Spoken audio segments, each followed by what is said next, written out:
मित्रों याद रखें, जब आप क्षमा नहीं करते तो सामने वाले को दिक्कत नहीं है, आप अपने आप को दिक्कत में डाल रहे हो।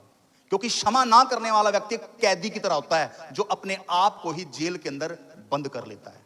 और क्षमा ना करने से विपत्ति में सामने वाला नहीं पड़ता, बल्कि विपत्ति के अंदर आप पड़ जाते हो।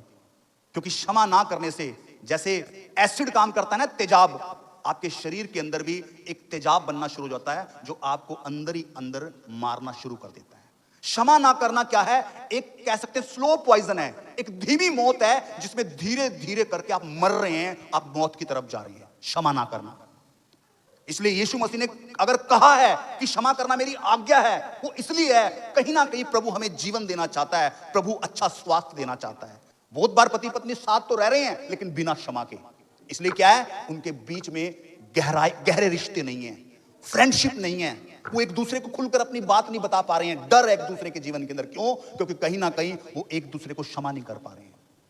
लेकिन जब आप क्षमा करते हैं तो एक दूसरे को आप जिंदगी दे देते हैं, एक दूसरे के जो तेजाब को, एसिड को खत्म कर देते हैं, एक दूसरे के जहर को दूर कर देते हैं क्षमा करने के द्वारा। फिर आप उन पति पत्नी को देखना जो क्षमा करने वाले हैं, उनकी आपस में बहुत बनती है, उनकी हेल्थ अच्छी होती है, उनके जो शब्द होते हैं वो अनुग्रह से भरे होते हैं, लोग उनकी मिसालें देते हैं। क्यों? क्योंकि क्षमा उनके बीच में काम कर रहा है। सबसे पहले शुरुआत अपने घर के अंदर से होती है, क्योंकि सबसे पहले तो हमें ही एक दूसरे को क्षमा करने की आवश्यकता है। हालेलुया। मैं कह रहा हूं अपने आप को बचाते हैं जब हम क्षमा करते हैं, क्योंकि परमेश्वर क्या कह रहा है कि जब तुम क्षमा करोगे तो मैं भी तुम्हारे अपराधों को क्षमा कर दूंगा। यीशु मसीह का उदाहरण है। मित्रों बाइबल कहती है तुमने पाप के साथ ऐसा संघर्ष नहीं किया कि तुम्हारा लहू बहा हो, लेकिन यीशु मसीह ने ऐसा संघर्ष किया कि उसका लहू बहा, लेकिन फिर भी वो क्षमा के साथ आगे बढ़ा। अरे जो क्षमा परमेश्वर ने आप लोगों को दी है ना, आप ये मत सोचो कि वो फ्री में मिली है, उसकी कीमत किसी ने चुकाई है। किसने? प्रभु यीशु मसीह ने। कैसे चुकाई है?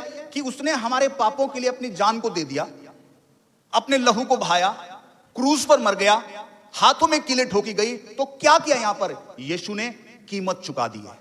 तो हमेशा क्षमा करने वाला क्या करता है? कीमत को चुकाता है। उसने हमारी कीमत को दे दिया। अब हमें क्या चाहिए?